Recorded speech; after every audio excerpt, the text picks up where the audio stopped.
Welche Punkte solltest du beim Ausleihen oder Kaufen von Skischuhe betrachten und wie du am günstigsten die Skischuhe kaufen kannst, sprechen wir darüber in diesem Video.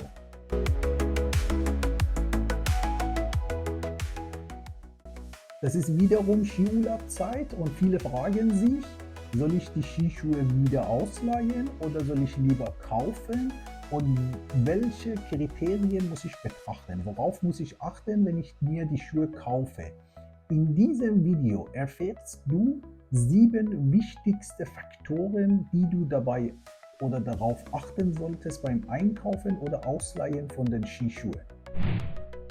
Erst gehen wir diese 7 wichtige Faktoren gemeinsam schnell durch und zum Schluss am Ende des Videos pro Faktor gebe ich dir 1 bis 2 goldene Tipps, die dir dabei wahnsinnig helfen können, die richtige Entscheidung zu treffen und auch 100 bis sogar 200 Euro beim Einkaufen der Schuhe zu ersparen. Bleibt dabei. Der erste Faktor ist Einsatzbereich. Das heißt, die erste Frage, die du dir stellen solltest, ist, wo will ich die Schuhe am meisten tragen? Es gibt insgesamt 4 Einsatzbereiche. Es gibt Piste, es gibt sogenannte Off-Piste oder Freeride, es gibt Touren und es gibt Park oder Freestyle. Du solltest als allererstes dich fragen, wo will ich am meisten die Schuhe tragen? Der zweite Faktor ist Konnenstufe. Es gibt 3 Stufen insgesamt und diese Frage solltest du wiederum beantworten. Bist du ein Anfänger, bist du ein Fortgeschrittener oder bist du ein Experten? Und die spielen eine entscheidende Rolle beim Kaufen oder Ausleihen von der Schuhe.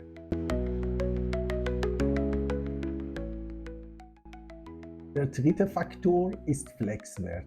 Flexwert, einfach gesagt, ist nicht anders als Steifigkeit der Schuhe. Das heißt, wie hart sollte das Material der Schuhe sein. Es gibt dafür 3 Bereiche. Niedrige Werte, die sind Flexwert zwischen 60 bis 90. Mittlere Bereich, die sind die Flexwert zwischen 90 bis 120. Und obere Bereiche, die sind die Flexwerte über 120. Und da solltest du darauf achten. Für Frauen und Anfänger ist empfohlen, weichere Flexwerte zu nehmen. Im Sinne von bis zu 90, weil die Schuhe etwas bequemer sind. Und je höher der Flexwert ist, desto mehr die Kraftübertragung der Schuhe sind. Aber auf der anderen Seite sind die Schuhe auch nicht so unbedingt bequemer. Das heißt, eine höhere Flexwert macht die Schuhe etwas unbequemer im Vergleich zu einem niedrigeren Flexwert. Und das ist ein entscheidender Punkt. Zum Beispiel hier bei diesen Schuhen, die du siehst, steht hier ein 100. Diese 100 ist genau der Flexwert der Schuhe. Zum Flexwert, denk daran, das hatte eine direkte Beziehung oder Verbindung zu Konnenstufe. Das heißt, dir sollte klar sein, bist du ein Anfänger, bist du ein Fortgeschrittener, bist du ein Experte und welche Pisten fährst du runter. Wenn du zum Beispiel nur die blauen Pisten runterfährst, dann die Schuhe mit einem höheren Flexwert sind unbequem und unnötig sind die unbequem. Aber auf der anderen Seite, wenn du ein Skifahrer bist, der fast die ganze Zeit schwarze Piste runterfährt, kommst du mit einem niedrigen Flexwert nicht klar, weil du diese Kraft, dass du durch die Schuhe zu Skier übertragen möchtest, das klappt nicht. Die Schuhe unterstützen nicht das. Deswegen solltest du dabei sehr, sehr aufpassen und vorsichtig sein, welche Flexwert du dir nimmst. Der vierte Faktor, der bei deiner Entscheidung eine sehr, sehr wichtige Rolle spielt, ist sogenannte Passform. Wie breit sind deine Füße? Und dabei gibt es wiederum 3 Kategorien. Es gibt schmale Füße, es gibt mittelbreite Füße und es gibt richtig breite Füße.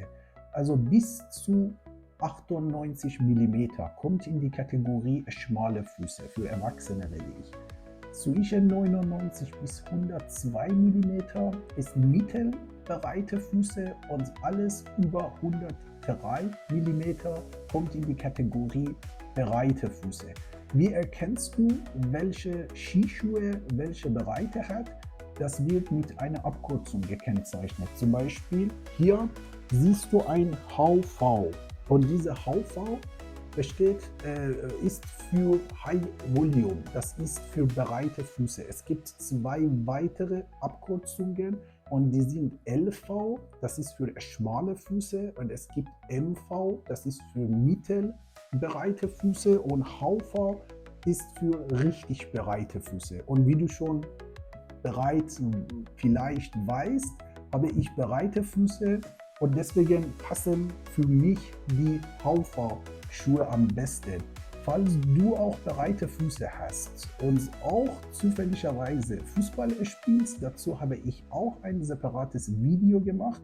Die Fußballschuhe für breite Füße, das kannst du auch gerne dir anschauen. Der 5. Faktor ist Thermoanpassbarkeit der Schuhe. Es gibt insgesamt 3 Kategorien aus dieser Sicht. Es gibt Standardschuhe, die lassen sich nicht wahnsinnig anpassen. Es gibt eine zweite Kategorie dazu, sogenannte thermoanpassbare Schuhe, Innenraum meine ich. Die lassen durch die Hitze, das ist auch bis 80 Grad, das muss auch beim Laden professionell gemacht werden. Macht das bitte nicht zu Hause. Die sind die zweite Kategorie, die sind etwas teurer im Vergleich zu Standardschuhe.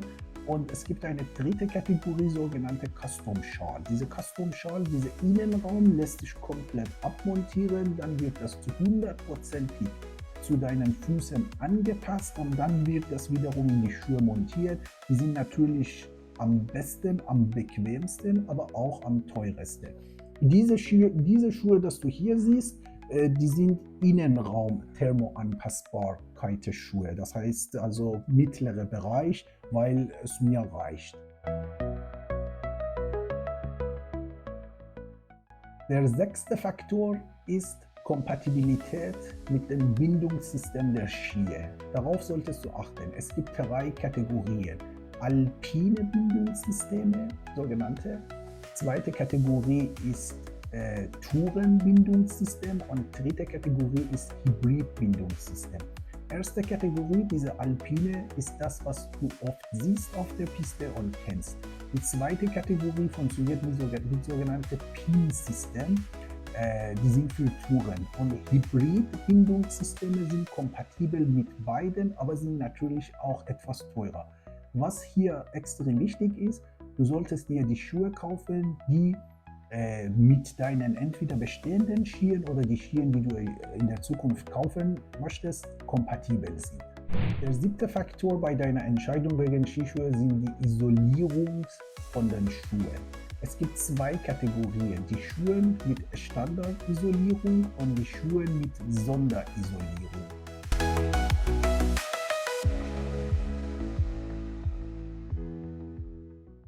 So, jetzt sind wir diese 7 wichtige Faktoren, die du darauf achten solltest beim Einkaufen von der Skischuhe, durchgegangen. Jetzt gehen wir zu goldene Tipps wegen jedem Punkt plus einmal allgemein Tipps, welche dir beim Einkaufen der Skischuhe extrem helfen können. Der Tipp zum Einsatzbereich. Denk daran, wegen Klimawandel und solche Sachen, die Anzahl von sogenannten Off-Piste oder Freeride werden weniger. Es wird weniger Angebote in diesem Bereich geben. Deswegen brauchst du nicht in diesem Bereich wahnsinnig viel Geld zu investieren bei den Schuhen, weil also höchstwahrscheinlich das Angebot in diesem Bereich weniger wird. Tipp zum Konnenstufe. Weder unterschätze noch überschätze deine Skifahren können. Denk daran aber, dass du jedes Mal etwas besser wirst und nicht schlechter.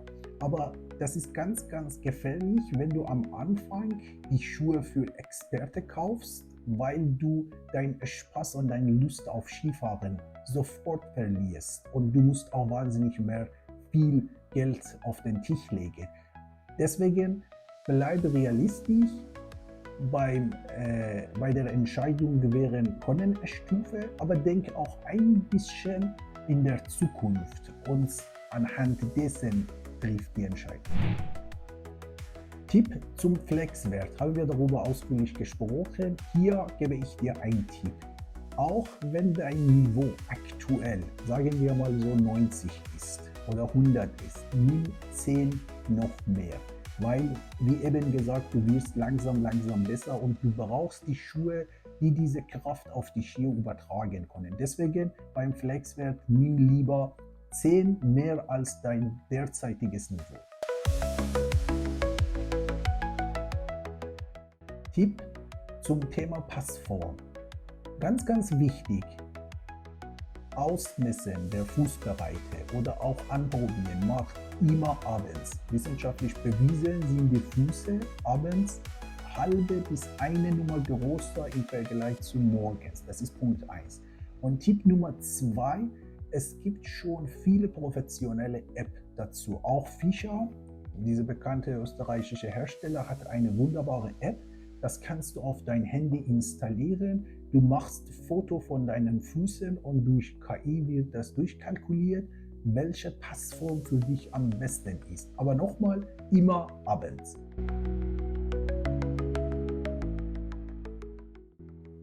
Für den Tipp zu Bindungssystemen brauchen wir was Zusätzliches, damit das richtig rüberkommt. Und das ist, es gibt mittlerweile 2 neue Technologien bei den Skischuhen bzw. Bindungssystemen, aber das wissen wir, das muss kompatibel sein zwischen den Schuhen und Skiern.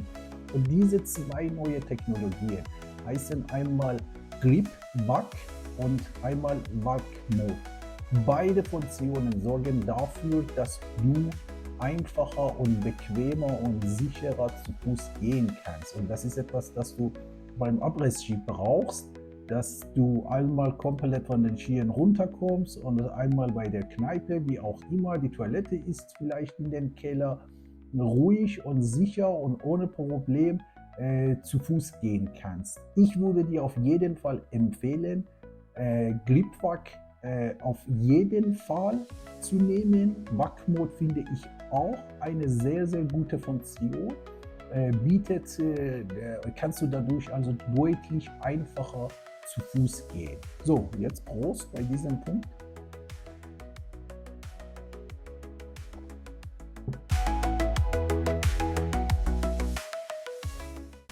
Ich hatte ein bisschen Durst auf Bier, deswegen habe ich vergessen, euch zu zeigen.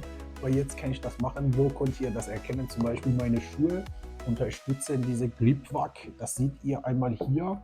Also es steht klein, kann man das auf Englisch super lesen. Und es steht auch einmal hier Gripvac. Die unterstützen Gripvac. Bei denen, dass diese Vac Mode unterstützt wird, haben hier auch ein Hebelchen, wie auch immer. Das kann man also im Vac Mode umschalten. Dann bewegt sich dieser obere Teil sowohl nach vorne als auch nach hinten. Und dadurch wird das Gehen deutlich bequem.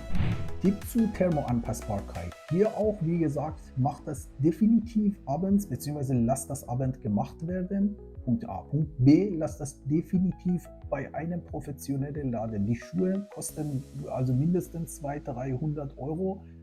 Und du solltest nicht zu Hause mit, ich sag mal, Ofen und Hammer anfangen, die Schuhe anzupassen. Das macht man nur kaputt.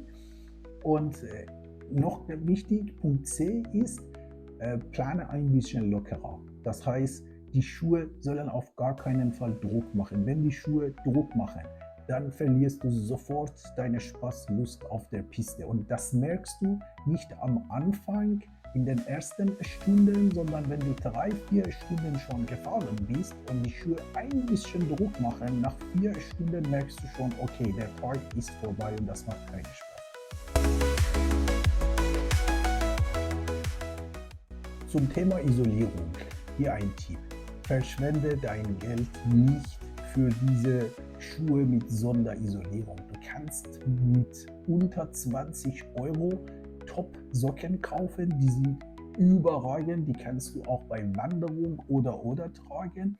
Und dann brauchst du nicht also die Schuhe mit Sonderisolierung. Obwohl, dass man auch sagen muss, also die normale Isolierung ist top. Wenn du keine kalten Füße hast, brauchst du auf gar keinen Fall die Schuhe mit Sonderisolierung. Die kosten nur mehr Geld.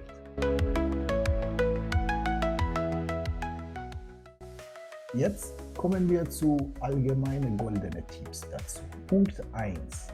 Denk daran, ganz wichtig, bevor du die Schuhe dir kaufst, würde ich dir empfehlen, mindestens 2 bis 3 Mal Ski zu fahren. Dann kaufe dir die Schuhe.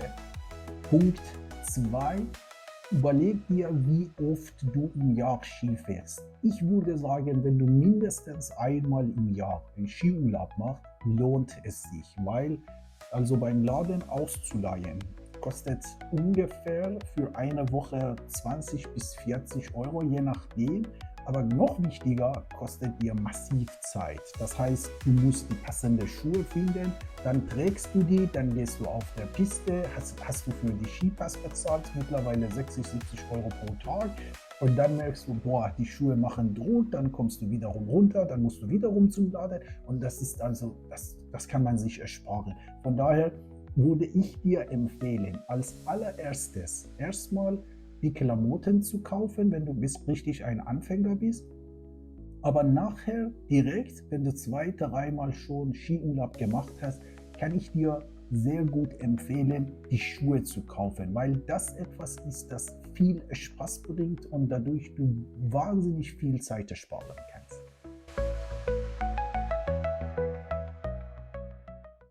Nächster Tipps, es gibt viele Leute, die sagen, nee, Skischuhe muss man unbedingt beim Laden kaufen, das muss man dort anprobieren. Ich kann dir eins sagen, und das ist meine Erfahrung auch, das stimmt nicht.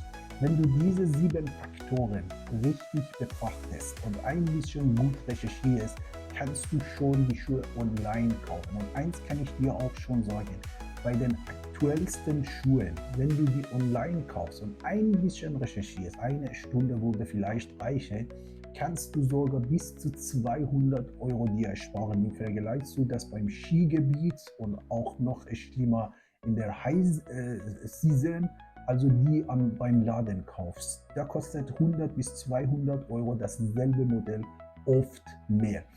Komme ich aber zurück zu dem Punkt, dass du erstmal 2 bis 3 Mal ausleihen solltest. Und da kann ich dir auch noch einen Tipp geben. Es gibt viele Läden, auch in Österreich besonders und auch also in Deutschland auch, dass du erstmal am Anfang das mit denen abklären kannst. Im Sinne von, du würdest die Schuhe für 2, 3, 4 Tage wie auch immer ausleihen. Und dann, wenn es dir gefällt, kaufst du dir die Schuhe. Und dann diese quasi Gebühr, dass du für diese Woche als Ausleihgebühr bezahlt hast, wird bei dem Preis abgerechnet. Und das solltest du aber auch vorher mit dem Laden definitiv abklären. Die waren die Ergebnisse von vielen Recherchen in diesem Bereich und auch habe ich darüber mit vielen Experten gesprochen und diese Info hast du in diesem Video zusammengefasst bekommen. Ich hoffe, dass die Information dir geholfen hat oder bei deiner Entscheidung helfen kann. Jetzt interessiert mich zu wissen, welche Erfahrungen du in diesem Bereich gemacht hast. Hast du weitere Tipps oder irgendeine Ergänzung, die mir oder andere Leute dabei helfen können? Schreib die super gerne in die Kommentare, darauf freue ich mich sehr.